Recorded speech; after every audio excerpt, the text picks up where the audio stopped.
तो हम लोगों ने कल जो क्लास की थी उसमें बेसिकली रेडियस रेशो वाले रूल के बारे में बातचीत कर ली है।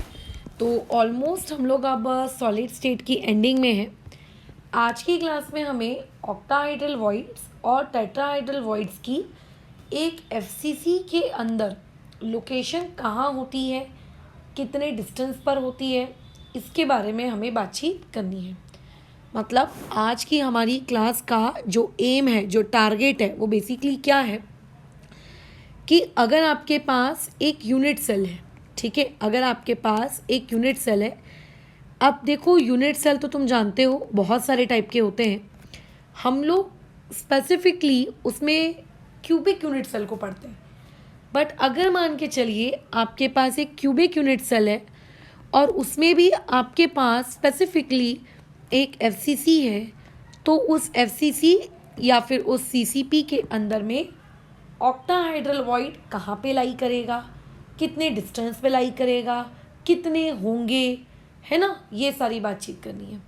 टेट्राहाइड्रल वॉइड कहाँ लाई करेगा, कितने डिस्टेंस पे होगा, कितने होंगे, ये सारी बातचीत करनी है। और दूसरा यूनिट सेल जो खैर हम लोग उतने डिटेल में नहीं पढ़ेंगे, वो होगा आप लोगों का हेक्सागोनल यूनिट सेल। और वो जो हेक्सागोनल यूनिट सेल होगा, उस पर्टिकुलर हेक्सागोनल यूनिट सेल के अंदर भी हम यही बातचीत करेंगे कि वो पर्टिकुलर हेक्सागोनल यूनिट सेल कहाँ पर उसके अंदर टेट्राहाइड्रल वॉइड्स होंगे, कहाँ पर उसके अंदर ऑक्टाहाइड्रल वॉइड्स होंगे। तो खैर इस वाले टॉपिक को हम लोग पूरे डिटेल में देखेंगे, बट ये वाला जो टॉपिक है इसको जस्ट हम लोगों को याद रखना है। इसके डेरिवेशन की आपको नीड नहीं पड़नी चाहिए, ठीक है, क्योंकि अगर आप एनसीईआरटी को थोड़ा पलट के देखेंगे तो एनसीईआरटी में कहीं पे भी हेक्सागोनल का जिक्र नहीं है। बट लास्ट के कुछ सालों में आईआईटीज़ के कुछ ऐसे एग्जाम में क्वेश्चंस आए जो हेक्सागोनल पे थे रिलेटेड उससे। So therefore we are going to study this, otherwise we would have skipped it. खैर आगे कंटिन्यू करते हैं। बट इन सारे टॉपिक्स को पढ़ने के लिए तुमको सबसे पहले तो ये पता होना चाहिए कि octahedral void and tetrahedral voids आखिर फॉर्म कैसे होते हैं, जो कि मेरे हिसाब से प्रीवियस क्लासेस में सॉलिड स्टेट की हम लोग पढ़ चुके हैं कि किस तरीके से ऑक्टाहाइड्रल और टेट्राहाइड्रल वॉइड्स फॉर्म होते हैं, बल्कि बहुत डिटेल में पढ़ा है। दूसरा, आपको ये पता होना चाहिए कि एफसीसी या फिर आप लोगों का एचसीपी ये कैसा होता है, ये किस तरीके से फॉर्म होता है, ठीक है। तीसरी चीज़ आपको ये पता होनी चाहिए octahedral void and tetrahedral voids के बीच का रिलेशनशिप, ठीक है, ये आपको पता होना चाहिए। और चौथी चीज़ आपको ये पता होनी चाहिए बेसिक्स ऑफ लेंथ, जो कि मैंने आपको निकालना सिखाया है जब हम लोग ए और आर के बीच का रिलेशनशिप डिराइव कर रहे थे, जब हम कोऑर्डिनेशन नंबर वाला कंसेप्ट सीख रहे थे, तो उस दौरान ये सारी चीज़ें सिखाई हैं। आज तुमको इन सारी चीज़ों का यहाँ पे प्रयोग करना है, ठीक है। चलो शुरू करते हैं। तो देखो, अगर मैं सबसे पहले बातचीत करूँ टेट्राहाइड्रल वॉइड की, तो आई थिंक तुम्हें अभी तक ये चीज़ रट गई होगी कि टेट्राहाइड्रल वॉइड बनता कैसे है, ठीक है। तुम्हें अभी तक ये चीज़ रट गई होगी कि टेट्राहाइड्रल वॉइड बनता कैसे है। टेट्राहाइड्रल वॉइड्स को बनाने के लिए मुझे 3 एटम्स की नीड होती है। जो 3 एटम्स क्या करें, जिनके सेंटर को जब हम ज्वाइन करें तो वो लोग क्या करें, एक ट्रायंगल फॉर्म करें, ठीक है, बराबर लाइक दैट। जैसे मान लेते हैं आपके पास ये एक एटम है, ठीक है, ये एक मिनट को, ये आपके पास मान लो एक एटम है, ये आपके पास एक दूसरा एटम है, और ये मान लो आपके पास एक तीसरा एटम है। तो ये जो रीजन क्रिएट होता है जहाँ पे आपको खाली जगह देखने को मिल रही है, पहली बात तो इस रीजन को कहते हैं ट्रायंगुलर वॉइड। इस रीजन को क्या कहा जाता है, ट्रायंगुलर वॉइड। अगर आप इस ट्रायंगुलर वॉइड के एग्जैक्ट ऊपर, मैंने कल की क्लास में भी आई थिंक ये चीज़ बताई है, मैं फिर से रिपीट कर रही हूँ क्योंकि मुझे ऐसा लगता है कि शायद बार बार रिपीट करने से तुम्हें ये टॉपिक दिमाग में जल्दी घुस जाए कि अच्छा बोलना क्या चाह रही है, याद हो जाए कि अगर मैं इस पर्टिकुलर ट्रायंगुलर वॉइड को ढक देती हूँ, please focus on my word, मैंने बोला ढक देती हूँ, मैंने ये नहीं बोला भर देती हूँ।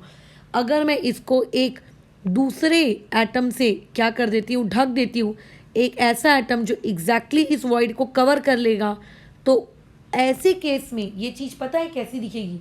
इमेजिन करो कि आपके पास एक ट्रायंगल शेप का पेपर है और आपने, जैसे अभी मान लेते हैं मैंने ये ट्रायंगल बनाया है, इस ट्रायंगल के ऊपर इसके परपेंडिकुलर इस पॉइंट पे अपना पेन रख लो, एकदम परपेंडिकुलर तुम्हारी तरफ आता हुआ एक पेन रख लो। ठीक है, तुम्हारी तरफ आता हुआ क्या रख लो? एक पेन रख लो। तो परपेंडिकुलर को, खैर मैं 2D है मेरा स्क्रीन, उसमें मैं उस पर्टिकुलर एटम को दिखा तो नहीं सकती, बट अगर एक ट्रायंगल प्लेन के ऊपर वो पर्टिकुलर एटम आपने रखा है सच दैट कि वो एटम उस ट्रायंगुलर प्लेन को परपेंडिकुलर है, उस ट्रायंगुलर प्लेन को परपेंडिकुलर है, तो ऐसे में ये जो फिगर तैयार होता है, इस पर्टिकुलर फिगर को एक्चुअली में हम लोग क्या कहते हैं? टेट्राहेड्रॉन कहते हैं। इस पर्टिकुलर फिगर को हम लोग क्या कहते हैं? टेट्राहेड्रॉन कहते हैं। इस पर्टिकुलर फिगर को हम लोग क्या कहते हैं? Tetrahedron, tetrahedral. रुको मैं थोड़ा सुंदर तरीके से बनाती हूँ, जैसे कि इस तरीके से।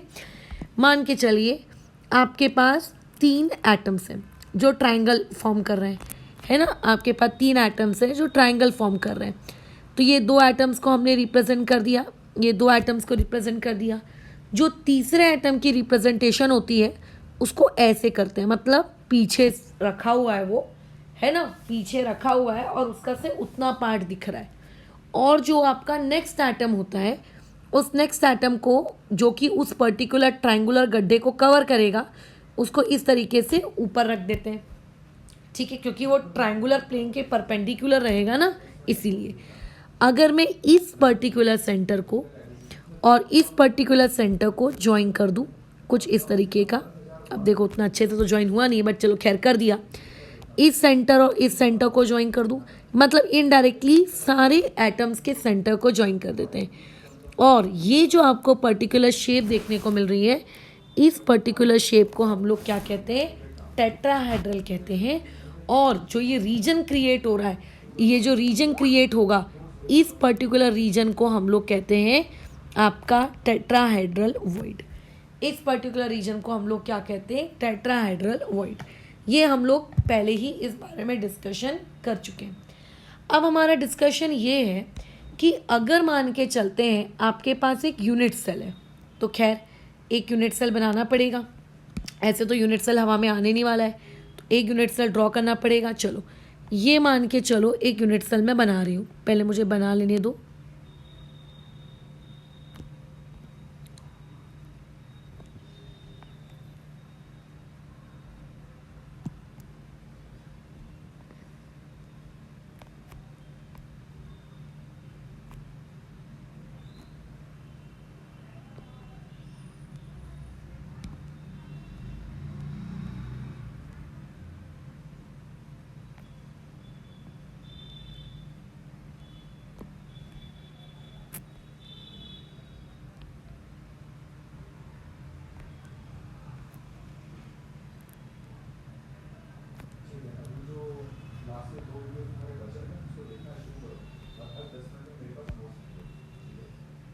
चलो खैर टूटा फूटा यूनिट सेल मेरा बन चुका है।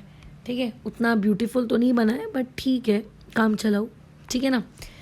अब मैंने जैसा कि बताया, हम एफसीसी में एक टेट्राहेड्रल वॉइड्स की लोकेशन कहाँ होती है हम वो पढ़ना चाह रहे हैं। तो एफसीसी को ड्रॉ भी तो करना पड़ेगा ना, बराबर। अगर एफसीसी को ड्रॉ करोगे तभी तो टेट्राहेड्रल वॉइड्स की लोकेशन बताओगे।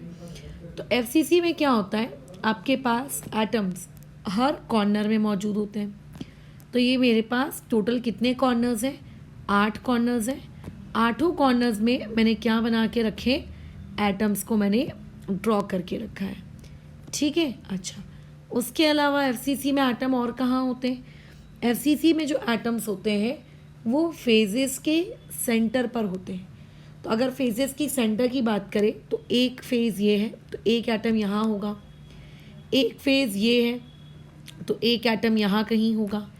एक फेज़ ये है तो एक एटम यहाँ होगा। एक फेज़ ये है तो एक एटम यहाँ होगा, बराबर। अच्छा, और उसके अलावा और कहाँ पे होंगे एटम्स?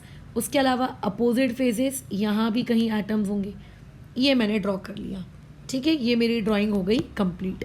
अच्छा खैर, अब हमको टेट्राहाइड्रल वॉइड कहाँ लाइक करता है, हमें इस पर्टिकुलर रिस्पेक्ट में बातचीत करनी है कि टेट्राहाइड्रल वॉइड आखिर लाइक करता कहाँ है। तो टेट्राहाइड्रल वॉइड की अगर तुम्हें एक एफसीसी लैटिस के अंदर लोकेशन देखनी है तो उसकी लोकेशन देखो, कुछ इस तरीके से देखी जाती है।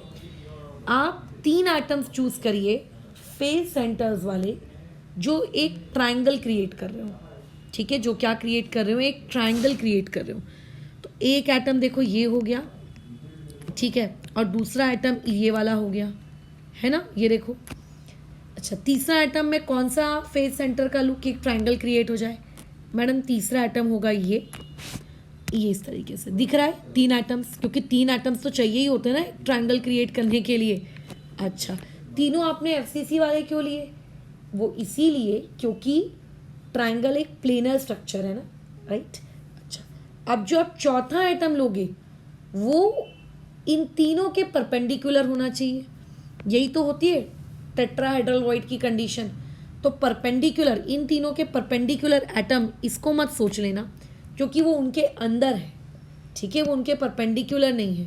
तो परपेंडिकुलर वाला कौन सा हो जाएगा, परपेंडिकुलर वाला हो जाएगा आपके ये कॉर्नर वाला, बराबर, ये कॉर्नर वाला।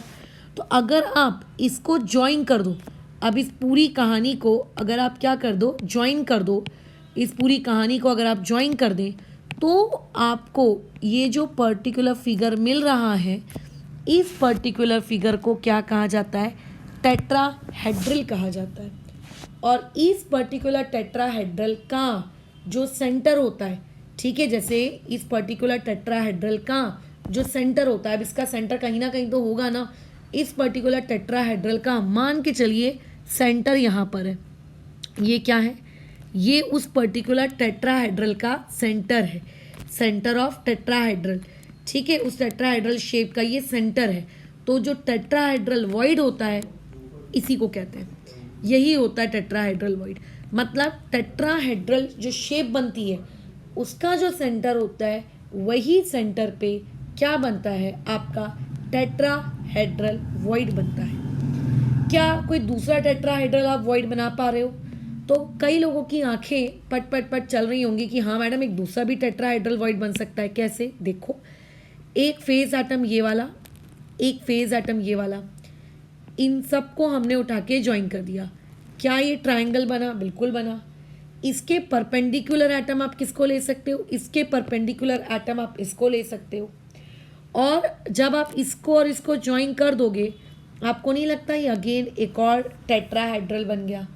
और इस पर्टिकुलर टेट्राहेड्रल का जो सेंटर होगा, मान के चलते हैं कि इसका सेंटर ये है, तो ये जो उस पर्टिकुलर सेंटर होगा उस टेट्राहेड्रल का, इसी को हम लोग टेट्राहेड्रल वॉइड कहते हैं। खत्म हो गई कहानी। सो इनडायरेक्टली अगर मैं तुमसे पूछूं कि कितने टेट्राहेड्रल वॉइड दिख रहे हैं, तो आप मुझको ये जवाब दोगे कि मैडम देखिए ये कहलाती है एक बॉडी डायगोनल। तुम्हें लगता है इसको हम बॉडी डायगोनल कहेंगे, है ना, इसको हम एक बॉडी डायगोनल कहेंगे। और आप मुझको ये जवाब देंगे कि एक बॉडी डायगोनल के अंदर, ठीक है, एक बॉडी डायगोनल के अंदर या एक बॉडी डायगोनल के ऊपर टोटल कितने टेट्राहेड्रल वॉइड्स होते हैं, एक बॉडी डायगोनल यानी कि 2 टेट्राहेड्रल वॉइड्स, ठीक है। एफसीसी के अंदर एक बॉडी डायगोनल के अंदर कितने टेट्राहेड्रल वॉइड्स होते हैं, 2 टेट्राहेड्रल वॉइड्स होते हैं। अब तुम मुझे बताओ कि एक क्यूब जो होता है, एक क्यूब के पास कितनी बॉडी डायगोनल्स होती हैं, क्यूब हैव 4 बॉडी डायगोनल्स, ठीक है। क्यूब के पास कितनी बॉडी डायगोनल्स होती हैं, 4 बॉडी डायगोनल्स होती हैं। क्यूब के पास कितनी बॉडी डायगोनल होती हैं, 4।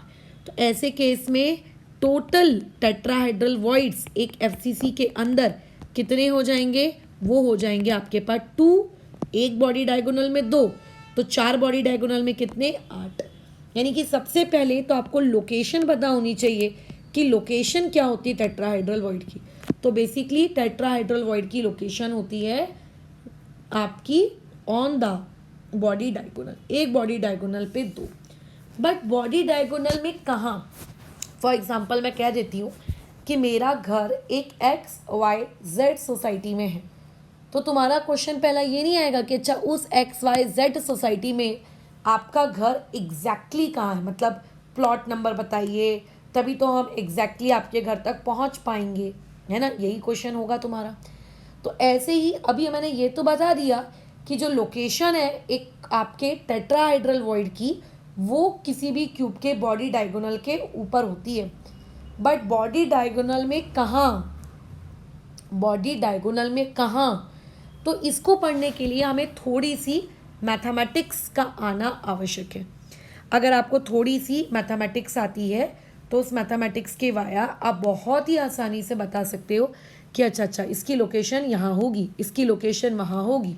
ठीक है, चलो इस थोड़ी सी मैथमेटिक्स की बातचीत कर लेते हैं। चलो जैसे कि अभी मैथमेटिक्स की अगर मैं बातचीत करूँ तो मुझे सबसे पहले तो ये एक बात पता होनी चाहिए कि एज लेंथ को हम कितना ले रहे हैं, ए ले रहे हैं।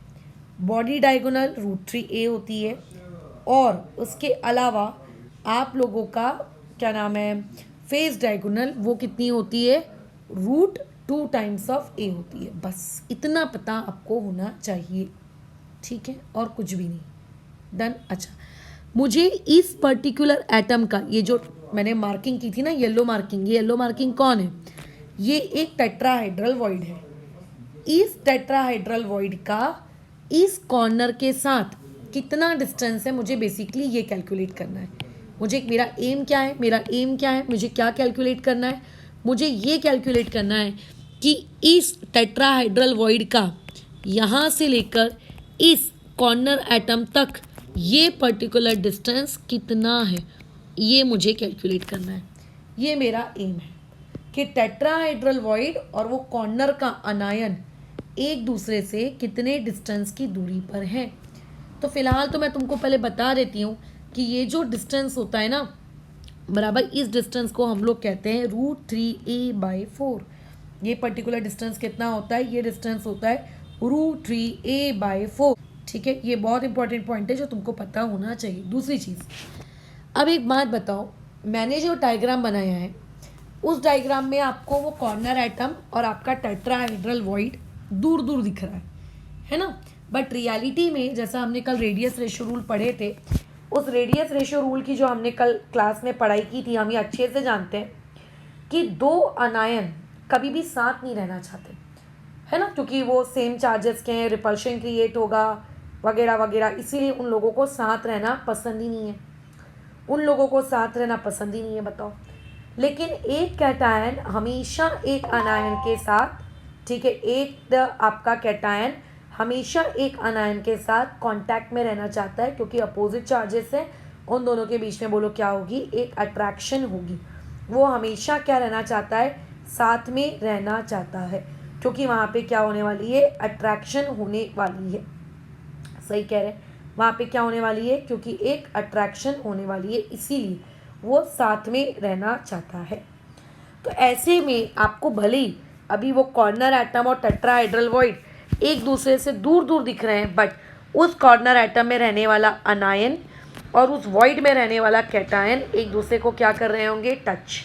तो यानी कि अनायन का रेडियस बोलो कितना, अनायन का रेडियस है RA, कैटायन का रेडियस है RC, दोनों एक दूसरे को टच कर रहे हैं, इसलिए एक्सटर्नल टचिंग वाले कंसेप्ट को लगाकर ये डिस्टेंस किसके बराबर आएगा, √3a/4 के बराबर आएगा।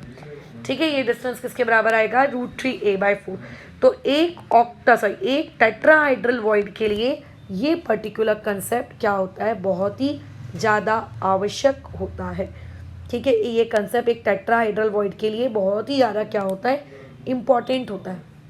इसके अलावा जो पूरी की पूरी बॉडी डायगोनल है वो कितने की है, वो √3a टाइम्स की है, वो √3a टाइम्स की है।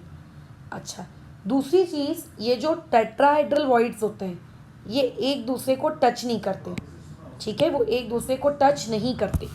यहाँ बीच में एक ऑक्टाहाइड्रल वॉइड होता है, अभी हम लोग नेक्स्ट डिस्कशन जो करेंगे वो ऑक्टाहाइड्रल वॉइड के लिए ही करेंगे। यहाँ बीच में दो टेट्राहाइड्रल वॉइड्स के बीच में बॉडी डायगोनल में क्या होता है, एक ऑक्टाहाइड्रल वॉइड होता है।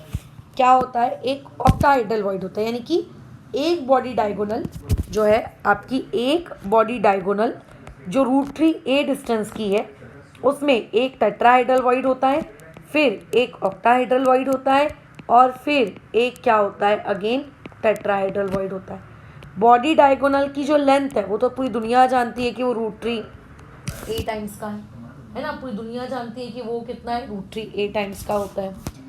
तो इनडायरेक्टली मैं ये कह सकती हूँ कि एक बॉडी डायगोनल 3 टाइप के वॉइड से बनी हुई है ना। एक बॉडी डायगोनल कितने टाइप के वॉइड से बनी हुई है, 3 टाइप के वॉइड से बनी हुई है।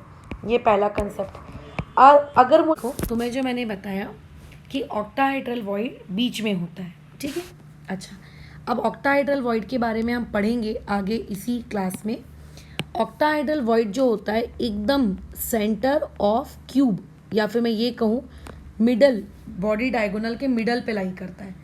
तो अगर मैं इस पर्टिकुलर पॉइंट को ए नाम दूँ, इस पर्टिकुलर पॉइंट को मैं ओ नाम दूँ, तो ए से लेकर ओ तक का जो ये डिस्टेंस है, ठीक है, ए से लेकर ये जो ओ तक का डिस्टेंस है ये कितना होगा, ए ओ डिस्टेंस कितना होगा, ये √3 a/2 होगा। क्योंकि पूरी डायगोनल √3 a की होती है, तो ऑक्टाहाइड्रल वॉइड क्योंकि उस डायगोनल का टुकड़ा कर रहा है, तो उसका दोनों टुकड़ा ए ओ और लेट से नीचे वाला पॉइंट बी ओ, ये दोनों ही कितने कितने के होंगे आपके, कितने कितने के होंगे, ये आपके √3 a/2 के होंगे, बराबर। अच्छा, अब मुझको ये मेरी टेट्राहाइड्रल वॉइड है, लेट से सी पॉइंट पर मेरा टेट्राहाइड्रल वॉइड है। तो मुझे एक बात बताओ, ए से लेके ओ तक का जो डिस्टेंस है वो क्या है, ए से लेकर आपके ओ तक का डिस्टेंस क्या है। ए ओ को क्या मैं ये लिख सकती हूँ, A O equals to O C plus, क्या लिख सकती हूँ, ए ओ को मैं, ए ओ को लिख सकती हूँ ए सी प्लस ओ सी, ये लिख सकते हैं हम, ठीक है, लिख सकते हैं। ए ओ ये डिस्टेंस कितना है, √3 a/2 है।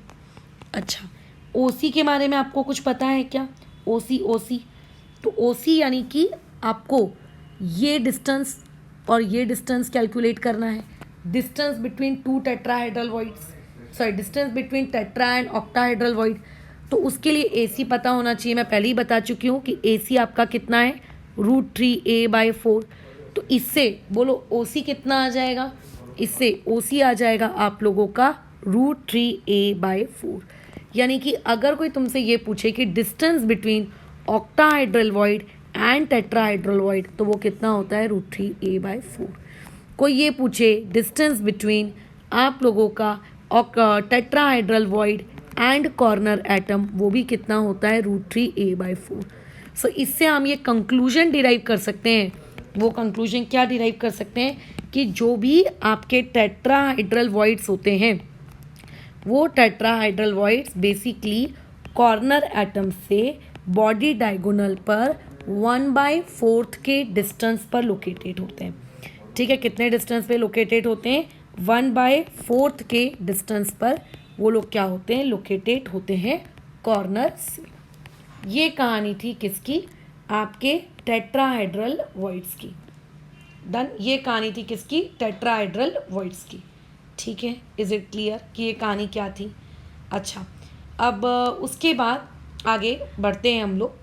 तो आगे जब हम जाएंगे तो अब हमको पढ़ना है कि ऑक्टाहाइड्रल वॉइड्स की लोकेशन क्या है, ऑक्टाहाइड्रल वॉइड्स किस तरीके से दिखते हैं, कहाँ पे पाए जाते हैं। तो अगेन ऑक्टाहाइड्रल वॉइड्स को समझने के लिए एक क्यूब फिर से बना लेते हैं फटाफट, सुंदर सा क्यूब।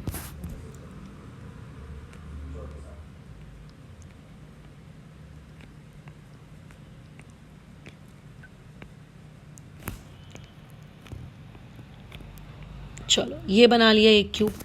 अब क्योंकि एफसीसी में बात हो रही है तो एटम्स कॉर्नर में रहेंगे, एक एटम आपका यहाँ रहेगा, एक एटम यहाँ रहेगा, एक एटम यहाँ, एक एटम यहाँ, एक एटम यहाँ, एक एटम यहाँ, एक एटम यहाँ, एक एटम यहाँ। कॉर्नर के अलावा फेस के सेंटर में भी होंगे।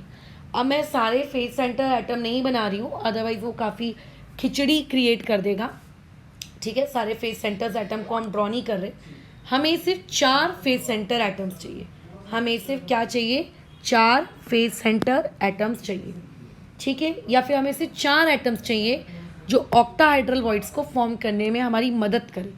ऑक्टाहाइड्रल वॉइड्स कैसे बनता है, इस तरीके का आपको एक प्लेन दिखता है, प्लेन के परपेंडिकुलर एक एटम होता है ऊपर और नीचे, और उसी से हम लोगों का क्या बन जाता है, ऑक्टाहाइड्रल वॉइड्स बनता है ना।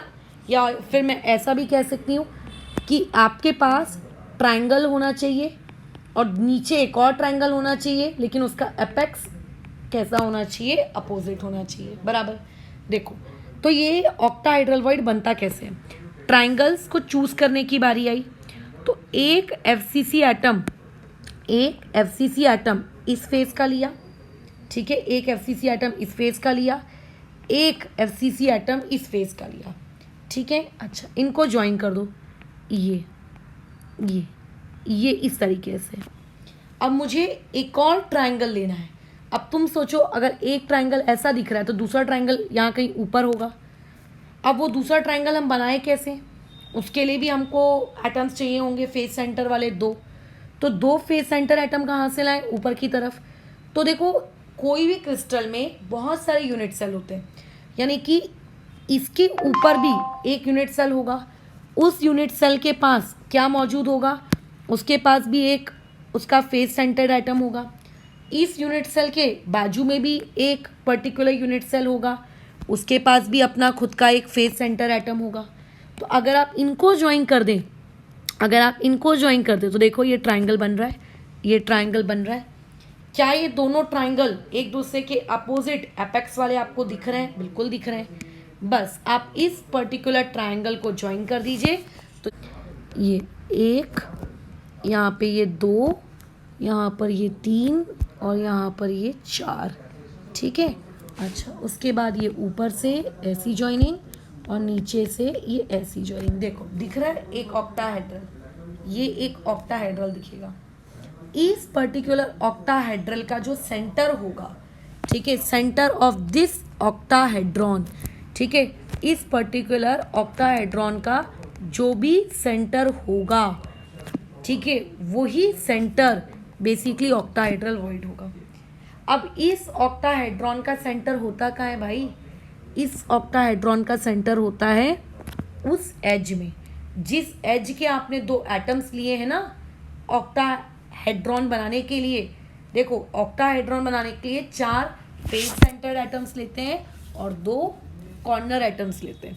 तो आपने जिन 2 कॉर्नर एटम्स को यूज़ किया है उन दोनों की एज के बीच में आपको मिलेगा this is your octahedral void. अब क्योंकि एक क्यूब के अंदर क्या होती हैं, एक क्यूब के अंदर टोटल 12 एजेस होती हैं, तो 12 एजेस का मतलब वहाँ पे क्या होने चाहिए, आप लोगों के कायदे से 12 ऑक्टाहेड्रल वॉइड होने चाहिए, है ना। 12 एजेस होती हैं तो 12 एजेस का मतलब वहाँ पे टोटल कितने होने चाहिए, 12 ऑक्टाहेड्रल वॉइड होने चाहिए। इसके अलावा ऑक्टाहेड्रल वॉइड की एक और लोकेशन होती है, कैसे, देखो एक और लोकेशन में ऑक्टाहेड्रल वॉइड की तुमको बताती हूँ। अगर तुम इन एटम्स को चूज कर लो, किन एटम्स की बात कर रहे हैं आप, किन एटम्स को चूज कर लें। देखो आप, मैंने अभी ऊपर बताया था कि बॉडी डायगोनल के कॉर्नर्स में 2 टेट्राहेड्रल वॉइड होते हैं और एक सेंटर में क्या होता है, एक बॉडी के सेंटर में एक ऑक्टा होता है, यानी कि बॉडी के सेंटर में एक ऑक्टा आप लोगों का होने तो वाला है ना, बॉडी के सेंटर में एक ऑक्टा होने तो वाला है। खैर, तो यहाँ पे फेस सेंटर एटम मैंने ले लिया, यहाँ का एक फेस सेंटर एटम हमने ले लिया, डन। एक फेस सेंटर मैंने यहाँ के नीचे का ले लिया, इन तीनों को मैंने ज्वाइन कर दिया। अच्छा, ये इस तरीके से, ये ऐसे मैंने ज्वाइन कर दिया, ये एक ट्रायंगल, ऊपर वाला एक ट्रायंगल। और अब मैं क्या कर रही हूँ, इनको ज्वाइन कर रही हूँ, एक ऑक्टाहेड्रन बना रही हूँ। तो ऑक्टाहेड्रन बनेगा क्या, बिल्कुल बनेगा। कैसे, इसको इससे ज्वाइन कर दो, ठीक है, एक प्लेन बना लो। अच्छा, उसके बाद इस पिंक वाले को किससे ज्वाइन करेंगे, इस ग्रीन वाले से ज्वाइन कर लो, ग्रीन वाले को अगेन एक पिंक वाले से ज्वाइन कर दो, इन दोनों को आपस में ज्वाइन कर दो, इन दोनों को आपस में ज्वाइन कर दो। देखो एक बॉडी के सेंटर में भी आपको एक ऑक्टाहेड्रल वॉइड मिल रहा है। तो यानी कि 12 एजेस में आपको 12 ऑक्टाहेड्रल वॉइड मिलेंगे और आपकी एक बॉडी के सेंटर पर आपको एक ऑक्टाहेड्रल वॉइड मिलेगा। और जो ऑक्टाहेड्रल वॉइड बॉडी के सेंटर पे होगा वो किसी के साथ कभी भी शेयर नहीं हो रहा होगा। क्या ये फीलिंग समझ में आ रही है, वो कभी किसी के साथ शेयर नहीं होगा, क्योंकि जो चीज़ बॉडी के सेंटर में रहती है वो कभी किसी के साथ शेयर होती है क्या? नहीं, वो कभी किसी के साथ शेयर नहीं होती, तो वो कभी किसी और के साथ शेयर नहीं हो रहा होगा। लेकिन अगर 12 एजेस हैं तो क्या 12 की 12 एजेस क्या सही में 12 ऑक्टाहेड्रल वॉइड बना रही होंगी क्या? बिल्कुल नहीं, क्योंकि जो एज होती है वो बेसिकली सिर्फ 1/4 कंट्रीब्यूट करती है, मतलब वो खुद के अलावा और 3 लोगों के साथ भी शेयर हो रही होती है।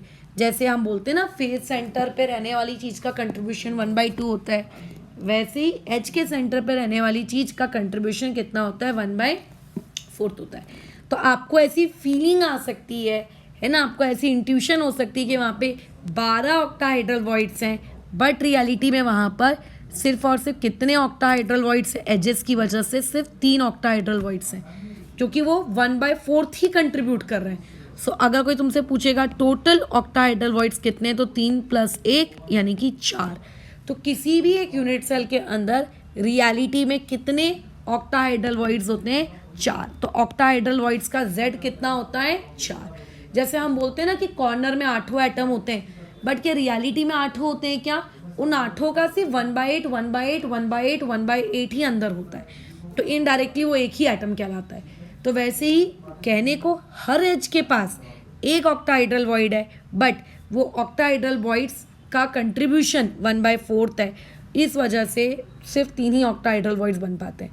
और जो एक ऑक्टाहेड्रल वॉइड होता है वो बॉडी के सेंटर में होता है, और इस वजह से वो पर्टिकुलर ऑक्टाहेड्रल वॉइड किसी के साथ शेयर नहीं होता, वो किसी के साथ शेयर नहीं होता। ठीक है, अच्छा दूसरी चीज़ मैंने क्या बताया? ऑक्टाहेड्रल वॉइड एज के सेंटर पे होता है। ऑक्टाहेड्रल वॉइड एज के सेंटर पे होता है, यानी कि अगर मैं ये एक एज ड्रॉ करूं तो इस एज के इस तरफ से एक अनायन होगा, इस तरफ से भी एक अनायन होगा, क्योंकि कॉर्नर एटम्स तो होंगे ही, और यहाँ बीच में कहीं क्या होगा? ऑक्टाहेड्रल वॉइड होगा, बराबर। ये बीच में कहीं ऑक्टाहेड्रल वॉइड होगा। तो आप तो जानते हो कि इस एज की जो लेंथ है उसको ए कहते हैं, और अगर मैं इसे कहूँ तो ये क्या है? ये रेडियस ऑफ अनायन है, ये रेडियस ऑफ अनायन है, और ये डायमीटर ऑफ कैटायन है। यानी कि मैं ए को radius of anion plus radius of anion plus radius of 2 times the radius of cation लिख सकती हूँ। यानी कि मैं A equal to 2 times of radius of anion plus radius of cation लिख सकती हूँ। तो एक ऑक्टाहेड्रल वॉइड के लिए जो रिलेशनशिप फॉलो होता है वो क्या होता है? A equal to 2 times the radius of A plus radius of C. किसके लिए? एक ऑक्टाहेड्रल वॉइड के लिए। तो ये पूरे वॉइड्स की कहानी हमने कहाँ पे पढ़ी? हमने ये पूरे वॉइड्स की कहानी कहाँ पर पढ़ी है? आप लोगों के एफसीसी में। अच्छा, इसके अलावा अब जैसे एक ऑक्टाहेड्रल वॉइड कहाँ पर है? एक ऑक्टाहेड्रल वॉइड बॉडी के सेंटर पर है। दूसरा ऑक्टाहेड्रल वॉइड कहाँ है? एज के सेंटर पे है। दूसरा ऑक्टाहेड्रल वॉइड कहाँ है? एज के सेंटर पर है। तो एक और चीज़ यहाँ से निकल कर आती है कि distance between 2 octahedral void, 2 octahedral voids के बीच का डिस्टेंस कितना होता है? A/√2। कितना होता है? A/√2। कितना होता है? A/√2। ठीक है, कितना होता है? A/√2। 2 ऑक्टाहेड्रल वॉइड्स एक दूसरे से कितने डिस्टेंस पर होते हैं? A/√2 के डिस्टेंस पर होते हैं। ठीक है, एक दूसरे से कितने के डिस्टेंस पर होते हैं? A/√2 के डिस्टेंस पर होते हैं। खत्म हमारी कहानी। ठीक है, एक ऑक्टा और एक टेट्रा एक दूसरे से कितने डिस्टेंस पर होते हैं? आपके √3a/4 के डिस्टेंस पर होते हैं। कई बार ये सवाल भी पूछा जा सकता है कि 2 टेट्रा एक दूसरे से कितने डिस्टेंस पर होते हैं? एक बॉडी डायगोनल पर अगर 2 टेट्रा लाइक कर रहे हैं तो वो एक दूसरे से कितने डिस्टेंस पर होते हैं? निकाला जा सकता है, क्योंकि टोटल 4 टुकड़े होते हैं ना, तो ये भी √3a/4 होगा, ये भी √3a/4 होगा, और उसके बाद यहाँ से लेके यहाँ तक ये भी √3a/4 होगा। तो वो बेसिकली 3 टाइम्स √3a/4 के डिस्टेंस पे वो होते हैं, 2 टाइम्स √3a/4 के डिस्टेंस पर होते हैं वो एक दूसरे से। ये कहानी थी ऑक्टाहेड्रल वॉइड की। लेकिन एफसीसी के अलावा जो एचसीपी होता है, एचसीपी के अंदर में भी ऑक्टा और टेट्रा पाए जाते हैं। अब एचसीपी के लिए Z बराबर कितना होता है? 6। तो तुम खुद सोचो, टेट्राहेड्रल वॉइड्स के लिए फॉर्मूला क्या होता है? 2 टाइम्स ऑफ Z। तो वहाँ पे टेट्राहेड्रल वॉइड्स कायदे से कितने हो जाने चाहिए? वहाँ पे टेट्राहेड्रल वॉइड्स कायदे से आपके कितने हो जाने चाहिए? 12। अगर मैं ऑक्टाहेड्रल वॉइड्स की बात करूँ तो उसका फॉर्मूला होता है सिर्फ Z, तो वो कितना हो जाना चाहिए, वो हो जाना चाहिए आप लोगों का 6। ये तो हमको पता है, बस आपको यहाँ पे कुछ बेसिक पॉइंट्स SCP को लेकर याद रखने हैं, उसकी लोकेशंस को लेकर याद रखने हैं और कुछ भी नहीं, ठीक है, और कुछ भी नहीं। जैसे कि पॉइंट्स क्या हैं, सबसे पहला पॉइंट कि जो टेट्राहाइड्रल वॉइड्स हैं, ठीक है, जो टेट्राहाइड्रल वॉइड्स हैं, ये टेट्राहाइड्रल वॉइड्स आप लोगों के कहाँ कहाँ होते हैं। दूसरी चीज़, इनके बीच में डिस्टेंसेस कितनी होती हैं, बस ख़त्म, और कुछ भी नहीं। तो आपके पास अगर मान के चलते हैं एक कॉर्नर एटम है और उस कॉर्नर एटम से अगर आप ऑक्टाहेड्रल वॉइड की डिस्टेंस कैलकुलेट कर रहे हो तो वो होती है H/4। और उसके अलावा अगर आपके पास एक कॉर्नर एटम है Ca और वहाँ से अगर आप टेट्राहाइड्रल वॉइड की डिस्टेंस कैलकुलेट कर रहे हो दैट वुड बी H/8, ठीक है, दैट वुड बी H/8। वो कितना हो जाएगा, वो हो जाएगा H/8। अच्छा, इसके अलावा क्या और भी कोई वॉइड्स होते हैं क्या? नहीं, 2 ही टाइप के वॉइड्स होते हैं, ये उनके डिस्टेंसेस हैं और बाकी कुछ भी नहीं। अच्छा, H का मतलब क्या होता है? जब तुमने HCP पढ़ा होगा तो वहाँ पे H का मतलब होता है हाइट ऑफ दैट लेयर, है ना, उसको हम लोग क्या कहते हैं, उस लेयर से, कॉर्नर एटम का मतलब बेसिकली लेयर से, ठीक है, वो हाइट का 4th डिस्टेंस। बस यही था तुम्हारे लोकेशन ऑक्टाहेड्रल और टेट्राहेड्रल वॉइड्स का, जो तुम्हें SCP में उतने डिटेल में नहीं पढ़ना था। तो खैर यहाँ पे हमारे सॉलिड स्टेट की बस अब एक कल आखिरी क्लास होगी जिसमें हम लोग डिफ्रैक्शन वाला जो फॉर्मूला है वो पढ़ेंगे, ठीक है, और उसके बाद ये टॉपिक हमारा ब्लैक्स डिफ्रैक्शन